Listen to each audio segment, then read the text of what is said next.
The first time Quinn Sutter crossed paths with the Brandt family, the girl was dragging Quinn's entire tray of glasses down onto the barroom floor at 2 a.m, laughing like the sound of breaking glass was the sweetest music she'd ever heard. That, Quinn would later understand, said just about everything about the night that was going to change her life. Quinn was 27, a late-shift waitress at the Copper Lantern in South Boston, with messy brown hair tied back in a hurry, hands rough from carrying trays, and gray eyes that stayed watchful the way they do in someone who's had to look after herself for a very long time. She wasn't rich. She had nobody waiting at home except a sick 16-year-old brother, and she'd never once thought her kindness could cost her so much. The drunk girl was far too young, her expensive silk dress stained, her makeup running, mumbling that her brother would literally kill someone. Quinn just took it for drunken nonsense. She had no idea she'd just lifted up the little sister of Alexander Brandt, the 34-year-old man whose real name the whole Boston waterfront only dared to whisper. With his ash-blonde hair cut clean, a thin scar through his left eyebrow, and a voice so low he never once needed to raise it to make people afraid. Quinn couldn't afford a cab. Her shift had just ended. Her brother was waiting, but she still couldn't leave a stranger collapsed on the curb. So she walked the girl back to her cramped little apartment, never knowing that 3 black SUVs were quietly trailing every street behind her. She thought she was just taking a drunk girl home. She didn't know she'd stepped straight into the world of a man who'd long forgotten kindness even existed. If you love stories where unexpected kindness changes the course of someone's life, hit that like button to support the channel. Don't forget to share this video with anyone who needs to believe good people are still out there. And subscribe so you won't miss the next part of this story. The girl staggered, leaning almost all her weight against Quinn's shoulder, her high heels dangling from one finger because she had stubbornly taken them off 2 blocks earlier, her mouth endlessly rambling about some man named Marcus who had promised her the whole sky and then vanished in the middle of the party as if he had never existed at all. Quinn murmured along just to get through it, one hand gripping the girl's waist tightly, the other carrying the heavy designer handbag that Quinn guessed was worth more than an entire month of her wages. The night wind blew in from the harbor, bitterly cold as it slipped through Quinn's thin, worn coat. But the girl beside her didn't seem to feel it at all. She kept giggling, then sniffling, the 2 moods taking turns like broken traffic lights. "He said I was special," the girl whispered, her head dropping against Quinn's neck. "People always say that before they leave." Quinn didn't answer. She had heard that sentence too many times in her life, from other people's mouths, and sometimes from her own, to know that no comfort was strong enough to patch what had just torn open. "Watch the puddle," she only said, pulling the girl slightly to the side just in time before those bare feet stepped straight into it. The girl looked down at the puddle, reflecting the weak yellow light, then looked up, her tear-blurred eyes suddenly strangely serious. "You're too kind," she said, her voice growing hoarse. "Kind people usually get hurt." Quinn let out a small laugh, more tired than amused. "Then I guess I'm in for some bad luck." In her head, a familiar voice rose again, the voice that had followed her for years, asking why. Why was it always her? Why couldn't she just turn her back and walk away like any normal person would? She could have called the manager, could have left this girl with the club security, could have gone straight home, where Eli was waiting with a lingering cough and an inhaler nearly empty.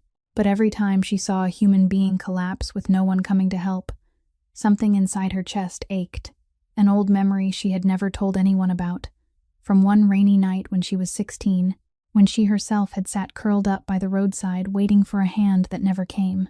Maybe that was why. Maybe she helped strangers back onto their feet, just to prove to herself that the world wasn't entirely a place where people left one another to fall. "We're here," Quinn said, stopping in front of the old brick building with cracked steps and a cloudy glass door that was always stuck at the bottom corner. She dug through her pocket for the key while keeping the girl from sliding off her shoulder. "What's your name, so I'll know who to scold tomorrow morning?" The girl smiled dreamily and was about to speak, but at that exact moment, the empty street was suddenly flooded with a cold white light sweeping across both their faces. Quinn looked up, her hand still wrapped around the key ring. 3 black cars, large and gleaming, pulled up tight to the curb and stopped sharply in a perfect line, their engines still running with a low, heavy growl, like animals snarling in the dark. No horn, no words, only dark windows reflecting the image of a thin waitress standing frozen on the steps. And beside her, the drunken girl had suddenly gone silent, her hand gripping Quinn's arm so tightly it hurt. "Oh no," the girl whispered, her voice suddenly terrifyingly sober. "They found me." Quinn felt her heart pound up into her throat, though she still hadn't had time to understand what was happening, hadn't yet had time to know that her life had just turned onto a road from which there would be no going back. The door of the middle car opened without a sound, and a man stepped out with the manner of someone who had never once needed to hurry for anything in his life. He was tall, wearing a charcoal sweater that held the breadth of his shoulders, his ash-blonde hair neatly cut beneath the streetlight, and when he lifted his head, Quinn saw a thin scar crossing his left eyebrow, a mark that made his already cold face even harder to read. He didn't look at her first. His gaze slid over the drunken girl leaning against Quinn's shoulder, stopped there for a moment, and in that extremely brief instant, something very much like relief flickered through his eyes before vanishing, so quickly that Quinn wondered whether she had imagined it. Only then did he turn to her. "I'm here to pick up my sister," he said, his voice deep and even, low enough that Quinn had to hold her breath to hear it. Yet that very softness was more frightening than any shout could have been. Quinn should have been afraid. Some rational part of her was screaming that this was the moment to step back, let go, bow her head, apologize, and disappear into the building.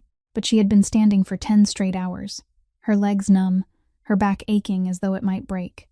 And in her coat pocket was Eli's last message asking when she was coming home, so her fear had gone dull, worn down by exhaustion, until she simply looked straight at him and said, "Then you should teach your sister not to drink, until she can't stand in a strange city." The man went still. Not much, just the faintest narrowing of his brow, as if it had been a very long time since anyone had dared answer him that way. "Do you know who you just brought home?" he asked, each word distinct. Not really a question, but more like a warning wrapped in velvet. Quinn glanced down at the girl trembling beside her, then looked back at him and shook her head. "I know she was drunk. No one came to get her, and it was cold. As for who she is, I don't care," she said, her voice hoarse with exhaustion. "I don't ask people their names before I help them." Something changed in his eyes when he heard that. A flash of surprise quickly pressed back behind his calm exterior. He stepped forward once, and Quinn realized 2 other men in black had quietly gotten out of the cars, standing a few steps away, their hands folded in front of them, motionless as statues. "My name is Alexander Brandt," he said. "And the girl you're holding up is Nadia, my sister, the only person I have left in this world." He let the sentence hang in the cold air long enough for Quinn to feel the weight of it pressing down. She didn't know what the name Brandt meant around the harbor. Didn't know that people only dared whisper it behind closed doors, but she didn't need to know in order to understand that the man standing before her was someone used to seeing others bow their heads. "How did you find this place?" she blurted out, because that was the only thing her worn-out mind could hold on to. For the first time, one corner of his mouth lifted halfway, not quite a smile. "Her phone was dead all evening," he replied. "Half an hour ago, it was plugged in again, at this exact address." Quinn lowered her eyes to the designer handbag still hanging from her shoulder, where she had slipped Nadia's phone after picking it up from the club floor, then plugged it into the outlet near the bar while cleaning up without even thinking. A tiny, unconscious act, the kind of thing she would do for anyone, and yet that was what had led all 3 cars to the front of her building. He held out his hand, palm upward, a gesture both polite and impossible to refuse. "Give her back to me," he said. "And then, after a pause, you'll get home safely, Miss Sutter." Quinn startled. She had never told him her name. The fact that he already knew even her last name, sent a chill running down her spine, colder than the night wind blowing in from the harbor. Nadia suddenly clung tightly to Quinn's sleeve, shaking her head over and over like a child. "I'm not getting in the car," the girl mumbled, tears spilling again. "I don't want to sit alone in that car. Everyone keeps looking at me like I'm some broken thing." Quinn felt that small hand trembling in hers, and the old instinct rose inside her before she even had time to think. "She's cold and she's still not fully sober," Quinn said, lifting her eyes to Alexander. "Let her sit for a little while, drink some water, and then go. All right?" She didn't know where she had found the nerve to invite this man into her home. She only knew she couldn't bear to watch someone who was crying be dragged away like a package. He looked at her for a moment longer than usual, then gave the faintest nod, signaling for the 2 men to remain outside, and followed her up the narrow stairs. Quinn's apartment was so small, it was almost just one room, with paint peeling from the walls in patches, an old sofa covered with a mended blanket, a few mismatched cups turned upside down on the kitchen rack, and the faint smell of cold medicine lingering in the air.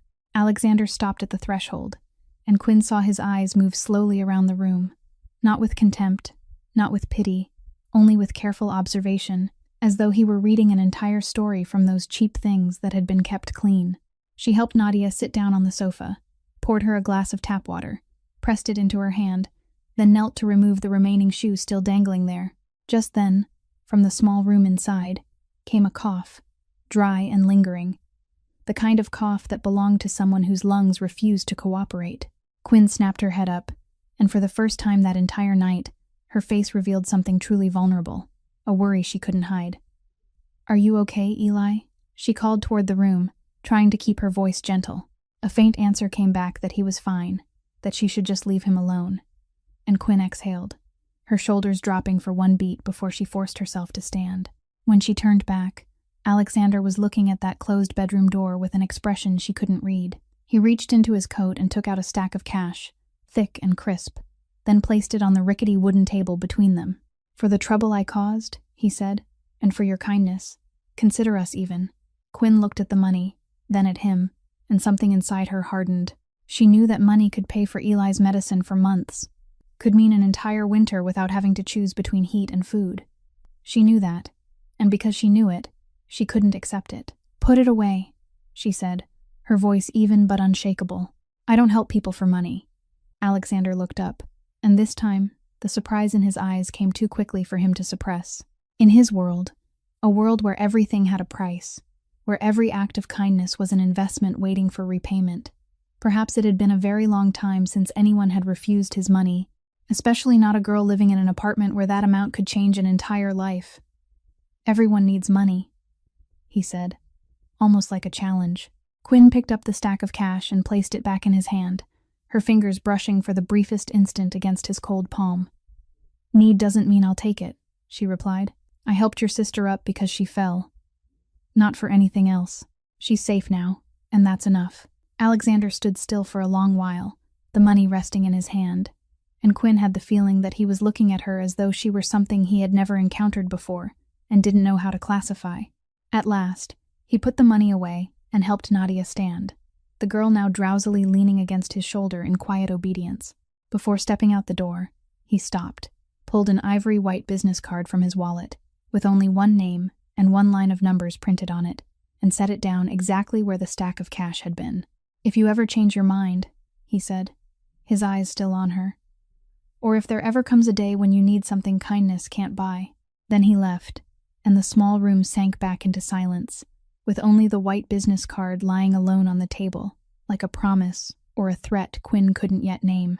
Morning came to Quinn in the familiar way it comes to people who work night shifts, meaning far too soon and with far too little sleep, pale sunlight slipping through the dusty window while her head was still buzzing. She made weak coffee in the tiny kitchen, intending to call the hospital and ask for one more extension on the medical bill she had been putting off for months, the debt hanging over her and her brother like a blade. But when she called the billing office, the woman on the other end paused for a moment, then said in a polite voice, touched with confusion, that Eli Sutter's account had been paid in full early that morning, that there wasn't a single dollar left outstanding, and that even his treatments for the next 6 months had been paid in advance. Quinn stood frozen in the middle of the kitchen, the hot coffee trembling in her hand. She asked who had paid it, and the woman only replied that the payer had requested to remain anonymous. But Quinn didn't need anyone to say the name. She already knew. A wave of emotion surged through her chest, and what surprised her most about herself was that it didn't feel like gratitude at all. It was anger, hot and burning, rising all the way into her throat. That man had stepped into her home for less than one night, had seen the peeling apartment, and heard her brother's cough, and within a few hours he had dug up Eli's name, the hospital's name, the amount owed, everything, then wiped it clean, as if brushing away a speck of dust. He hadn't even needed her permission. Quinn understood very clearly that in order to know all of that after only one night, he must have had people investigate her the moment he left her door, perhaps even before the 3 black cars had disappeared at the end of the street, and the thought that her private life could be opened so easily made her feel colder than the generosity itself. To him, it was kindness. To her, it was his way of saying that everything and everyone could be bought, including the self-respect she had struggled to protect for so many years.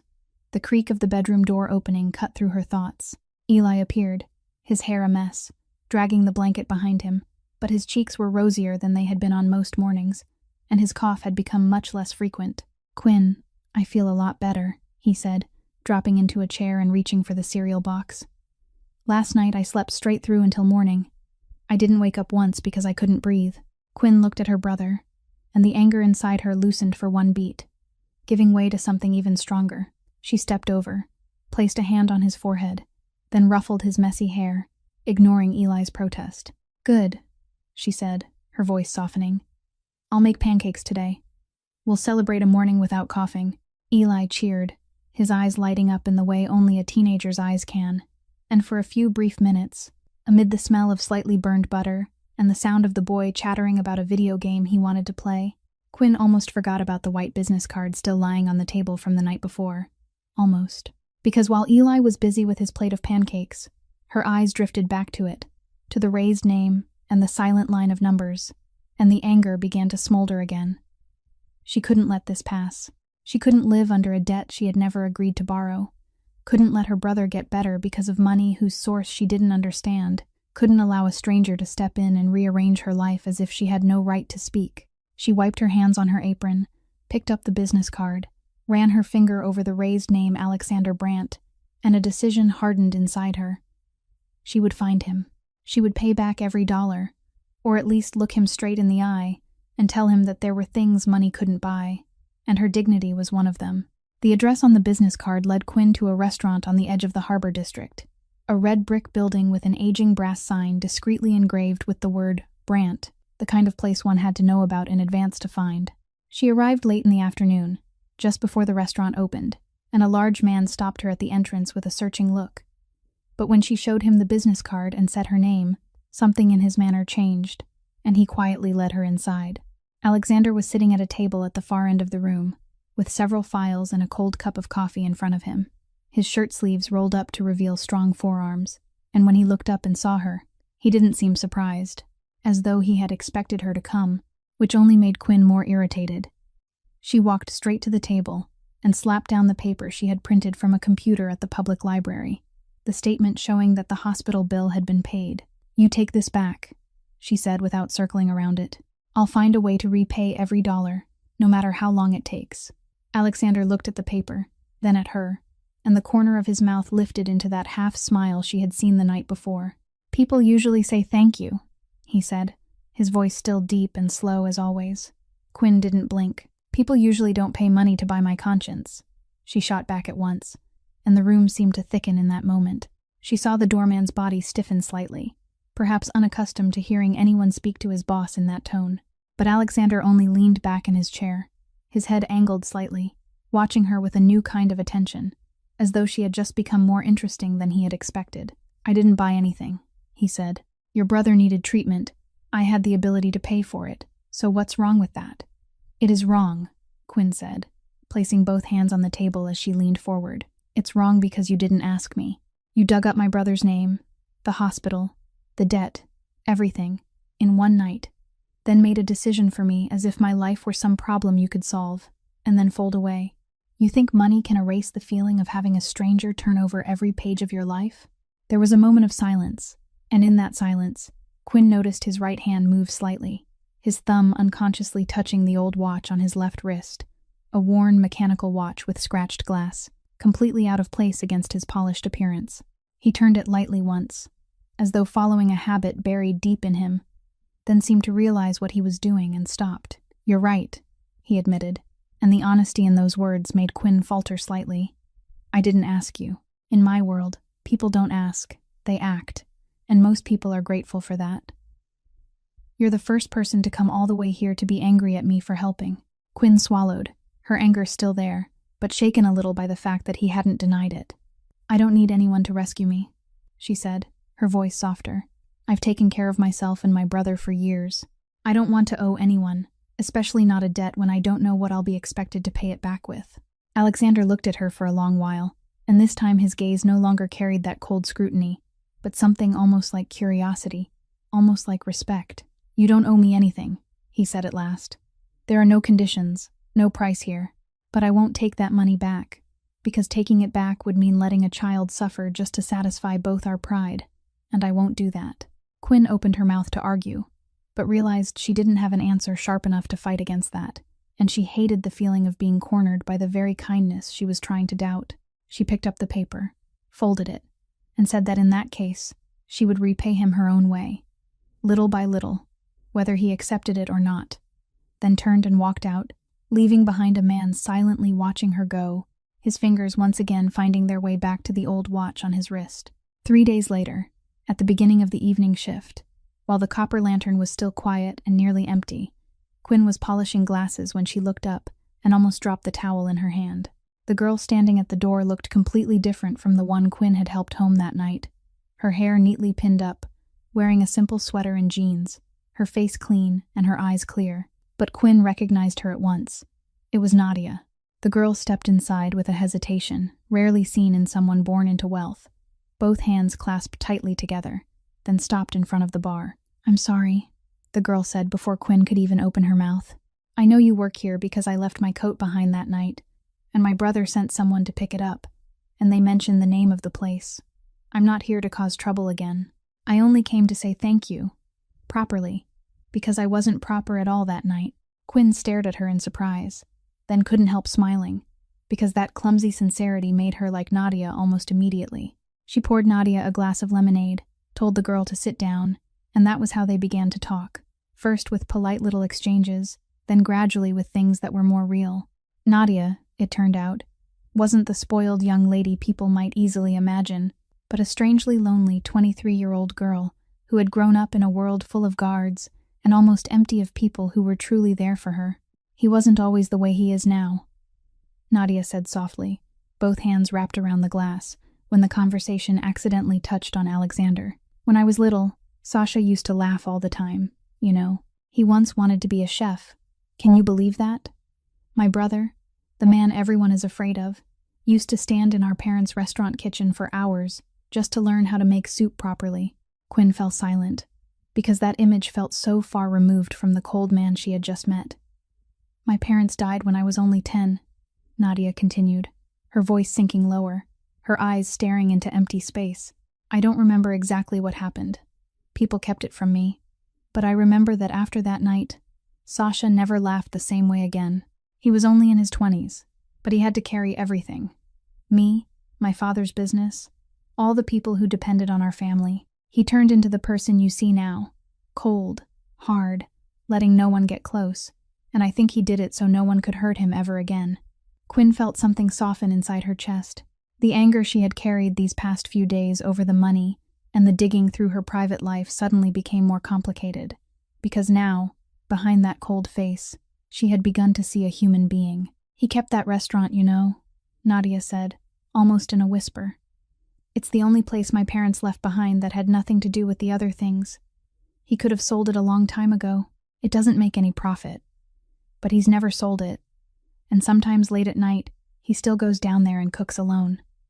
I think that's the only way he still remembers who he used to be." Quinn looked at the girl in front of her, the girl who carried the Brandt name but longed for something as simple as having someone listen. And she suddenly understood why Nadia had drunk herself to collapse in a strange bar, why the girl had clung to Quinn as if clinging to a piece of wood in the current. "Thank you for telling me," Quinn said gently, placing her hand over Nadia's for a moment. The two girls sat there for a long while after that, one the daughter of a powerful family and the other a poor waitress, talking to each other about things that had nothing to do with money or status. And when Nadia left, she hugged Quinn tightly, promised she would definitely come back. And for the first time in a very long while, Quinn felt as though she had just gained a real friend, even though that friend came from a world Quinn knew she didn't belong to. The invitation came at the end of that week, through a brief message from the number printed on the business card, saying only that he wanted to invite her to dinner at the restaurant on Saturday night, after the restaurant had closed, and that she could refuse if she wanted to. But he hoped she wouldn't. Quinn meant to text back a refusal 3 times, her finger resting on the screen, and then pulling away again. But in the end, curiosity, or perhaps something she didn't yet want to name, won. She asked Mrs. Esther to watch Eli for one evening, put on the nicest dress she owned, and went there. The restaurant was completely different from the way it looked during the day. The lights had been lowered into a warm glow. Every other table was empty, and only one table near the kitchen had been set for two. Alexander was standing behind the open kitchen counter, his sleeves rolled high, stirring a pot of something that gave off a fragrant steam. Quinn stopped at the door, because this image was so far removed from the man who had stood among 3 black cars that night. "I cooked it myself," he said, without looking up, as if he had guessed her surprise. "Sit down." She sat, still guarded, and asked why here, why close the restaurant just to cook for someone he had only just met. Alexander ladled the soup into 2 bowls, brought them over, set them on the table, then sat across from her. "Because this is the only place I know," he said, "where people come not because they fear me or because they need something from me." He looked around the room, his eyes stopping on the old photographs hanging on the wall, photographs Quinn was only now noticing, of a young couple standing in front of this very restaurant many years ago. "My parents opened this place when they first came here," he said quietly. "They had nothing but a few old recipes in their hands. Everything else my family had later. I'm not proud of it. But this restaurant is different. This is the only part of me that still feels clean. And I keep it because when I stand in this kitchen, I'm still my parents' son, not the name people whisper out by the harbor." Quinn picked up her spoon, tasted the soup, and it was so good that she had to pause for a beat. A simple warmth that tasted nothing like what she had imagined a man like him would cook. "You said this was a table with no debts," she said, repeating the words he had written in his invitation. "A table where no one owes anyone anything." "Exactly," he replied, his eyes meeting hers. "Not to repay a favor, not to buy anything. Just 2 people sitting down to eat together. Can you do that?" Quinn realized she was smiling, and she allowed the caution in her heart to ease a little. They ate, and they talked, and the stories flowed out more naturally than either of them had expected. She told him that she had once studied nursing, had once dreamed of caring for the sick, had almost finished her 2nd year when her mother fell ill and then died. Her father left, and she had to leave school to work and raise Eli when he was still only a little boy. "I still keep some of my old textbooks," she said, a little embarrassed. "Sometimes late at night, I still take them out and read them, even though there's no real reason to." Alexander looked at her for a long while, and in his eyes was something she wasn't used to seeing in other people when they heard about her unfinished dream.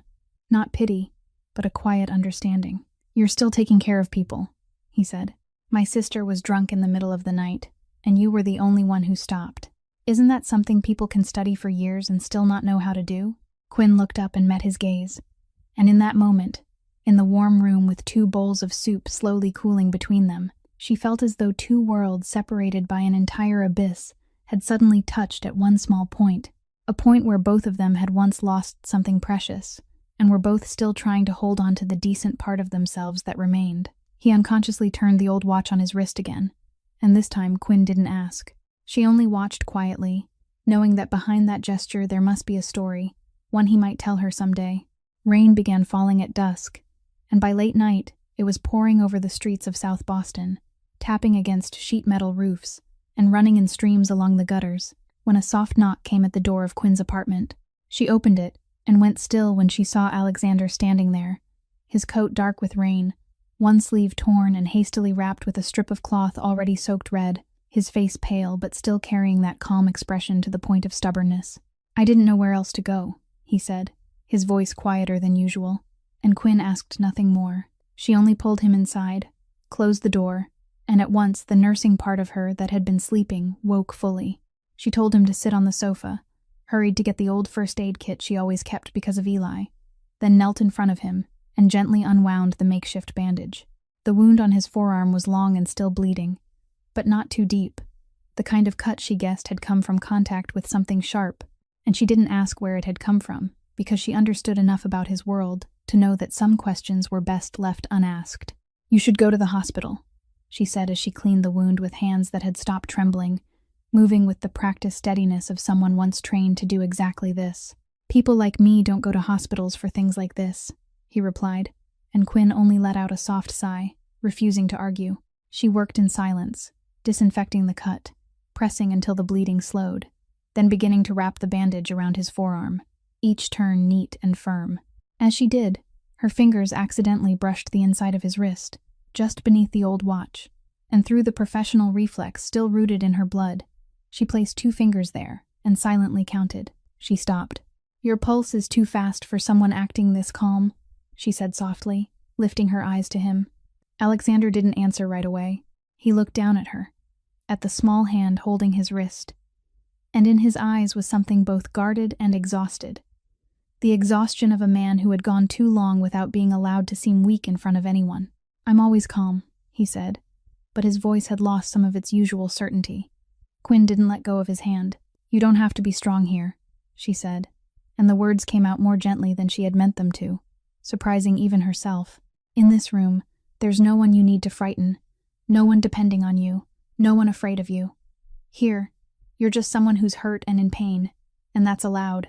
There was a long moment with only the rain striking the window and the sound of their breathing, and Quinn felt the pulse beneath her fingers slow by one beat, as if her words themselves had loosened some wire inside him that had always been pulled tight. "It's been a very long time since anyone touched me without being afraid," he said, almost no more than a breath, and the sentence made Quinn's heart tighten because it revealed a depth of loneliness she had never imagined a powerful man like him could carry.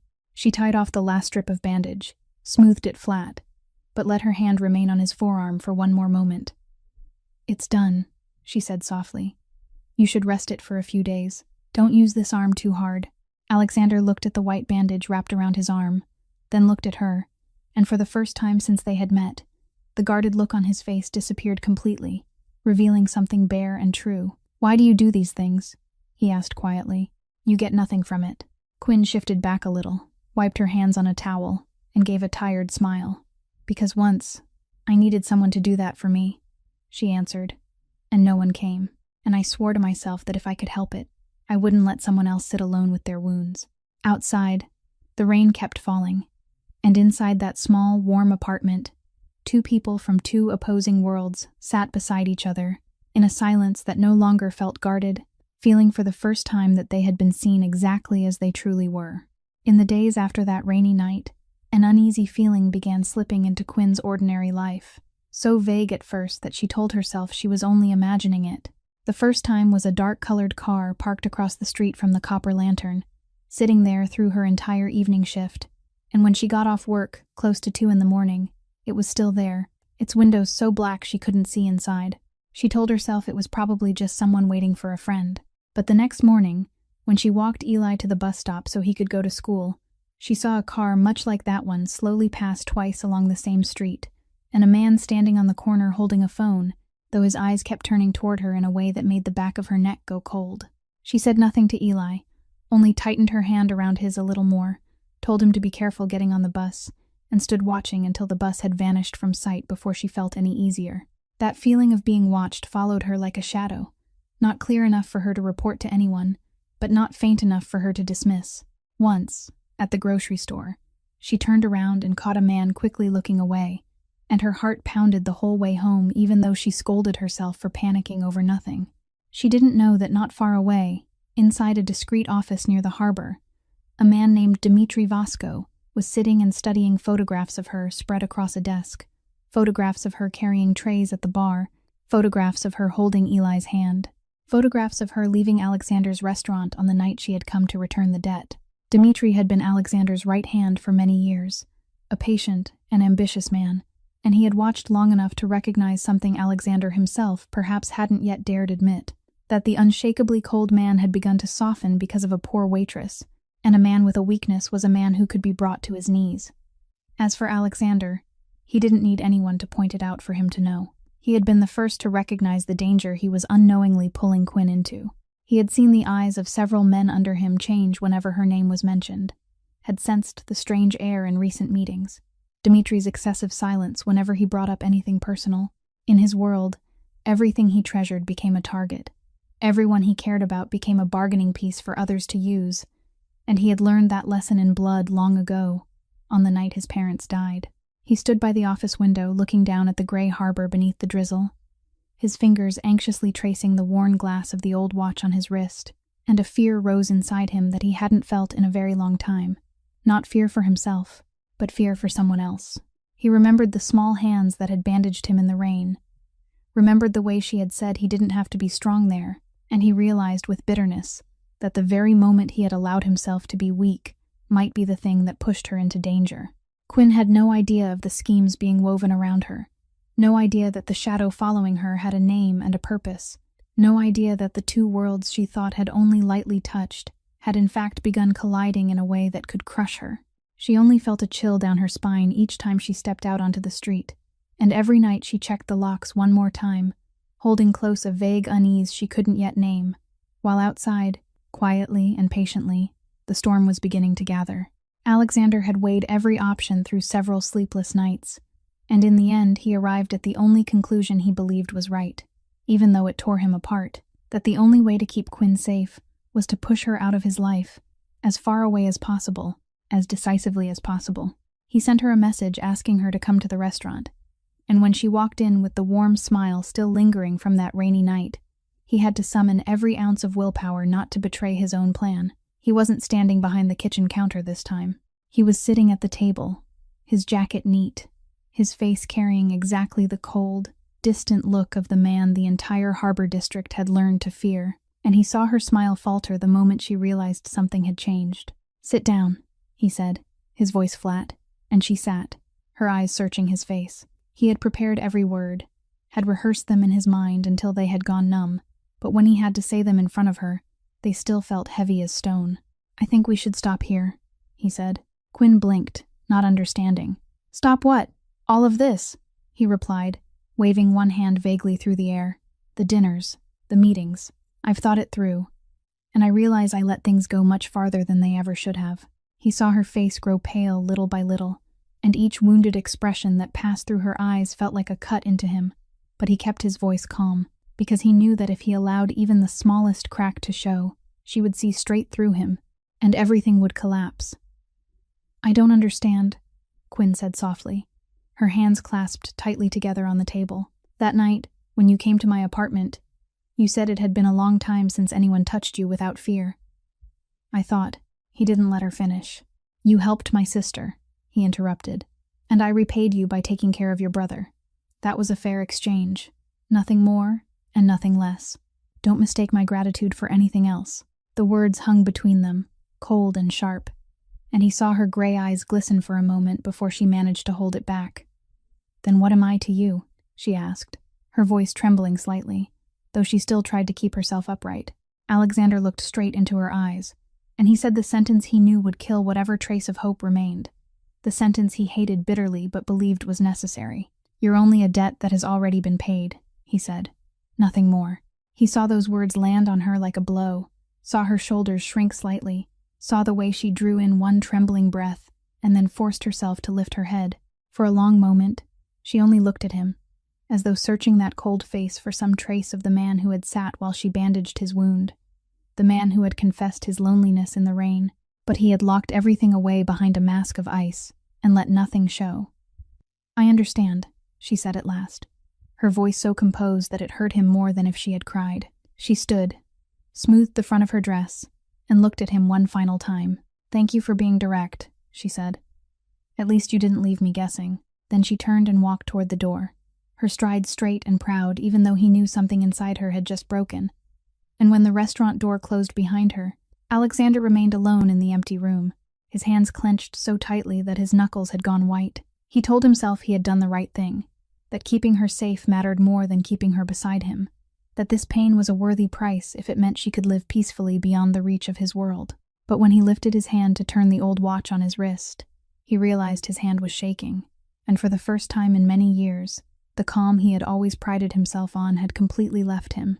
2 days later, a thick envelope was slipped under the door of Quinn's apartment, with no courier, no note from the sender, only a large stack of cash inside, and a piece of paper bearing a neat handwritten line saying that this was for her and her brother to start over somewhere else, and that it would be best if she didn't come looking for him again. Quinn sat staring at the envelope for a very long time on the rickety wooden table, and what surprised her about herself was that this time she didn't cry, nor did she get angry in the impulsive way she had before. Instead, a cold calm rose inside her, a hard and steady resolve. She had spent the last 2 days gnawing over the words he had said, trying to convince herself that she should let go, that she should take this money and disappear as he wanted. But the more she thought about it, the more she realized one thing, that those cold words didn't match the man whose hand had trembled when she took his pulse, didn't match the man who had said it had been a very long time since anyone touched him without fear. Something wasn't right, and she wasn't the kind of person who ran when something felt wrong. She asked Mrs. Esther to watch Eli, took the untouched envelope with her, and went straight to the restaurant in the middle of the day. This time, she didn't wait for permission, but brushed past the doorman and pushed the inner door open, leaving him stunned. Alexander was sitting at the table with files spread wide before him, and Quinn noticed that they didn't look like ordinary business papers, that there were documents among them that looked like legal case files, but she had no time to think about that. She set the envelope down hard in front of him. "You forgot this," she said. "I'm not taking it." Alexander looked up, his face briefly stunned before he managed to put that cold mask back on. "I thought I made myself clear," he replied. "You did," Quinn cut in, and she stepped closer, not avoiding his eyes at all. "You said I was only a debt already paid. But I'm not here to argue with you about that. I'm here to tell you something maybe no one has ever dared say straight to your face." She saw him stiffen, and she went on, every word clear. "I'm not afraid of your world. I don't know everything you do, and I won't pretend that I do, but I'm not afraid of it, and I'm not afraid of you. This thing you're doing, pushing me away, throwing money at me, building up this cold face, I don't think it's because you see me as a debt. I think it's because you're afraid." Alexander opened his mouth to speak, but she didn't give him the chance. "You're afraid because you can't believe someone could be kind to you without wanting anything in return," she said, her voice softening but no less firm. "All your life, everyone who came near you did it because they needed something, because they feared you, or because they wanted to use you. So when you meet someone who simply cares, you don't know what to do with it, and you'd rather push it away than believe it's real. But I'm telling you now, there are people who are kind without calculating, and the fact that you don't believe that is your tragedy, not my fault." The room sank into silence, and Quinn saw something break open in his eyes, the ice he had built around himself cracking just enough to reveal the man behind it, the man looking at her as though she had just spoken aloud something he had buried his entire life. She pushed the envelope a little farther toward him. "I don't need your money to start over," she said. "I need to decide my own life. And I've decided I'm not running." Then she turned to leave, but just before she reached the door, she heard him call her name, softly, almost dissolving into the air. And when she looked back, she saw him rising to his feet, one hand resting on that stack of legal documents, his face carrying an expression she had never seen before, as if he wanted to say something, and was fighting himself at the same time. And in that moment, she knew, though he hadn't said a word yet, that she had just reached something his money and power had never been able to touch. That night, Quinn lay awake in the dark apartment, listening to Eli's steady breathing from the next room, while the words she had spoken to Alexander kept echoing in her mind, tangled with a very old fear she had thought she had buried long ago. She remembered the night when she was 16, the night she sat, curled up by the roadside, waiting for someone who would never come. Remembered the feeling of being left behind, the feeling that had taught her it was best never to rely on anyone, never to let herself need another person so much that they could wound her by walking away. She had lived her whole life by that rule, carrying everything on her own, never allowing herself to lean on anyone.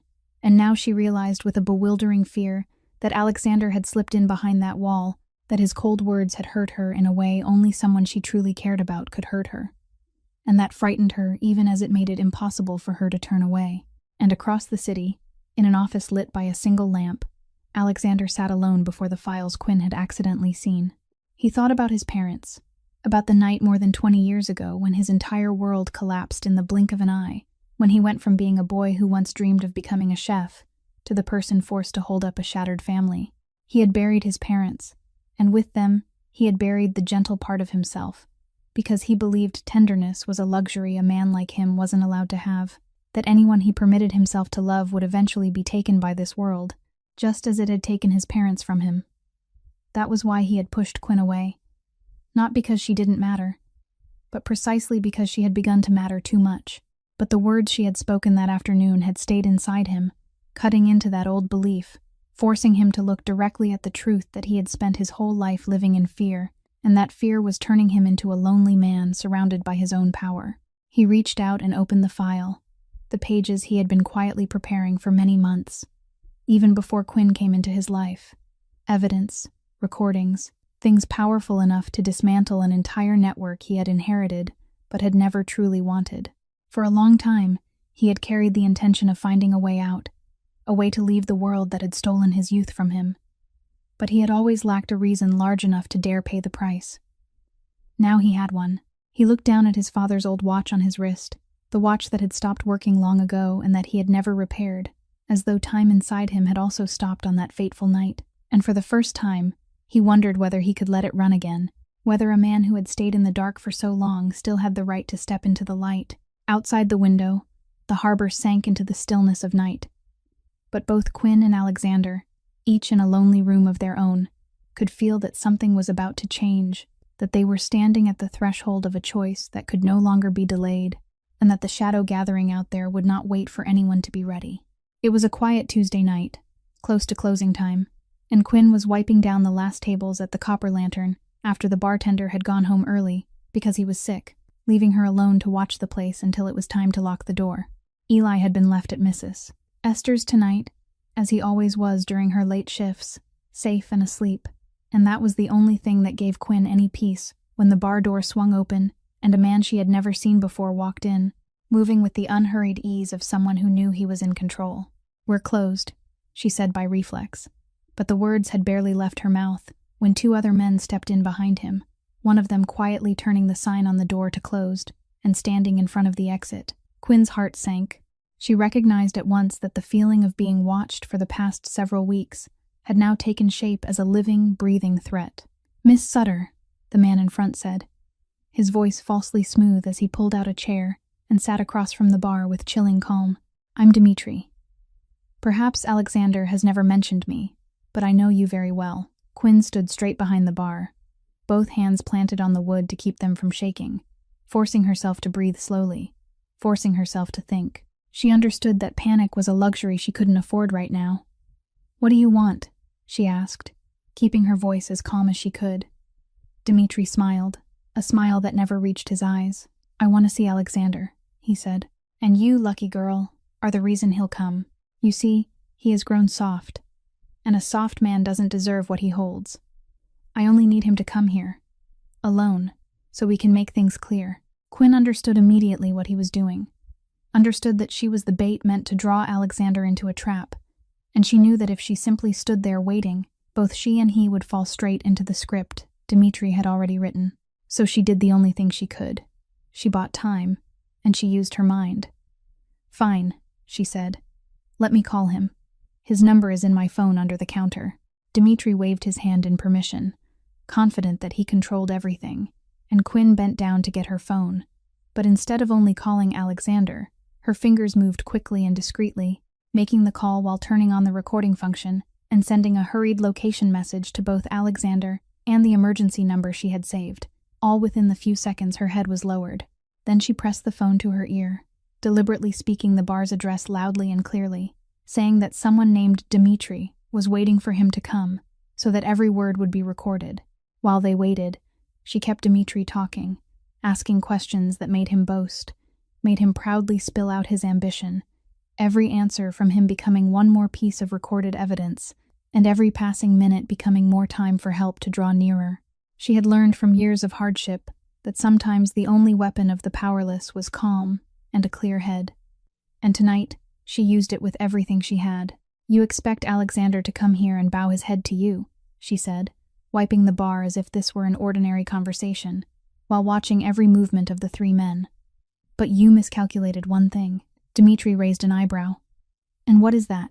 Quinn lifted her eyes and looked straight into his, and for the first time that night, she allowed a small smile to pass across her lips, a smile that made him falter slightly. "You think I'm his weakness," she said softly, "but maybe you don't understand that sometimes the thing that makes a man strongest is the very thing you mistake for his weakest point."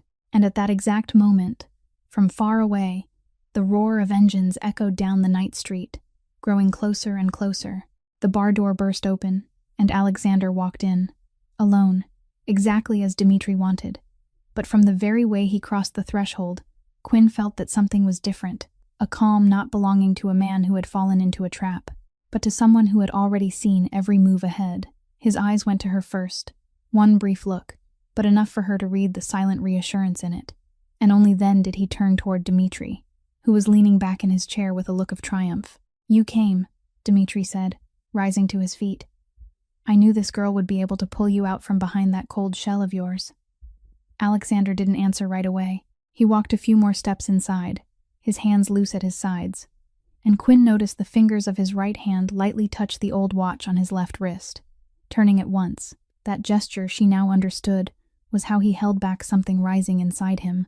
He was anchoring his composure, forcing himself to keep that calm exterior, while a storm moved beneath it. "What do you want, Dmitri?" he asked, his voice still deep and even as always. "I want what should have been mine," the man replied, bitterness beginning to show in his voice. "I've stood behind you for years, doing the dirty work you didn't want to touch. And what did I get for it? You've grown weaker and weaker because of some girl carrying trays in a bar. It's time for things to change." Alexander listened quietly, and when Dmitri finished speaking, he only gave a faint nod, as if he had been waiting for exactly those words. "You're right about one thing," Alexander replied. "It is time for things to change. But not in the way you think." Then he turned toward Quinn, and this time his voice softened. "She isn't my weakness," he said. "She's the reason I finally had enough courage to do what I should have done a long time ago." At that exact moment, the engines outside the street fell silent, replaced by the rush of pounding footsteps, and the bar door flew open as a team of federal agents in body armor stormed in, flashlights and commands filling the room as they surrounded Dmitri and his two men before they could understand what was happening. Dmitri whipped around toward Alexander, his face twisting with shock and betrayal. "What have you done?" he hissed. Alexander looked at him, and there was no triumph in his eyes, only a deep exhaustion mixed with something almost like release. "I've been working with them for months," he said, loudly enough for everyone in the bar to hear. "I turned over everything, the books, the routes, the names, all of it. I decided to end this world, not by becoming more ruthless than you, but by walking out of it completely. Did you think I came here to fight you for power, Dmitri? I came here to end it, for both of us." As the agents led Dmitri outside, he still turned back to glare at him, but Alexander was no longer looking at him. He walked to Quinn, who was still standing behind the bar with the phone recording in her hand, and for the first time since that rainy night, he let his face reveal everything he had kept hidden. "Are you all right?" he asked softly, and Quinn nodded, though her hands were still trembling. "I recorded everything," she said. "Every word he said." Alexander looked at her, and in his eyes there was respect mingled with something much warmer. "You should have run," he said. "Anyone else would have run." "I already told you," Quinn replied, letting a tired smile rise to her lips. "I don't run." He reached out, hesitating for a moment as if he wasn't used to the gesture, then gently placed his hand over her trembling one on the counter, and Quinn felt his pulse beneath her palm, this time no longer held back, beating hard and real. The heartbeat of a man who had just been free for the first time in more than 20 years. Outside, the red and blue lights of the federal cars flashed across the glass windows, but inside the small bar, amid the wreckage of a world that had just closed behind them, two people simply stood there in silence, hand in hand, knowing that the hardest part had passed, and that something entirely new was waiting ahead. 1 year later, on an autumn afternoon when golden sunlight stretched across the harbor water, Brant Restaurant had become an entirely different place, bright with lights, full of guests, laughter and conversation ringing out from the kitchen, where Alexander still sometimes cooked the soup himself from his mother's old recipe. He had sold off everything that belonged to the old world, cooperated fully with the authorities, and though the road to starting over had not been easy, he had laid the foundation for an honest business in the harbor district, creating work for the very people who had once lived in the shadows and now wanted to find another path. Quinn had returned to school, continuing the nursing program she had once been forced to leave behind, and this time nothing could stop her, because Alexander had quietly created a scholarship fund, and she was among the first to receive it, not as a debt, but as an investment in something good, exactly as she had once taught him. Eli was now a healthy teenager, much taller than before, the coughing fits of the past only a distant memory, and he often came by the restaurant to ask Alexander to teach him how to cook, calling him with the teasing familiarity of a younger brother. That afternoon, everyone gathered around a large table, and Nadia, who had become Quinn's closest friend, lifted her glass of water with a mischievous smile. "Do you still remember that fateful night?" Nadia said, her eyes shining.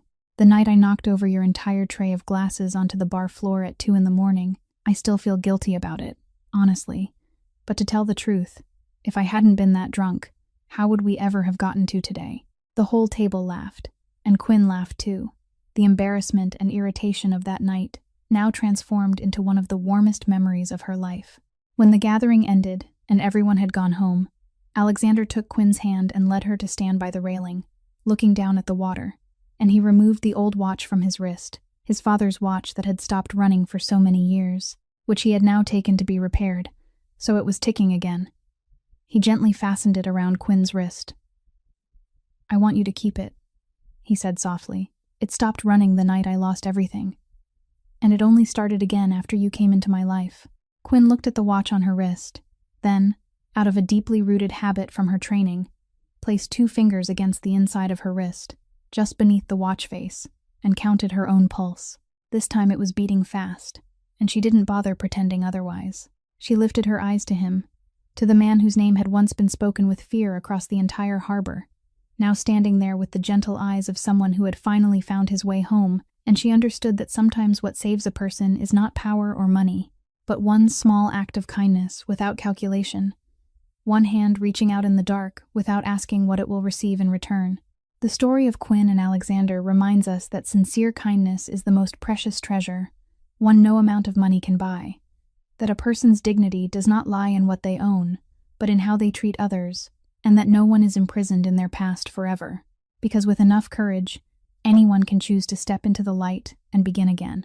If this story touched your heart, please subscribe to our channel, like, and share this video so we can continue listening to many meaningful and captivating stories every day. How do you feel about Quinn and Alexander's story? Do you believe kindness can change an entire destiny? Please leave a comment sharing the feelings deep within your heart, because we always hope to hear your sincere thoughts. Thank you for taking the time to listen until the very last moment. May you and your loved ones always have abundant health, and may each passing day be filled with joy, peace, and happiness. Goodbye, and I'll see you again in the next videos.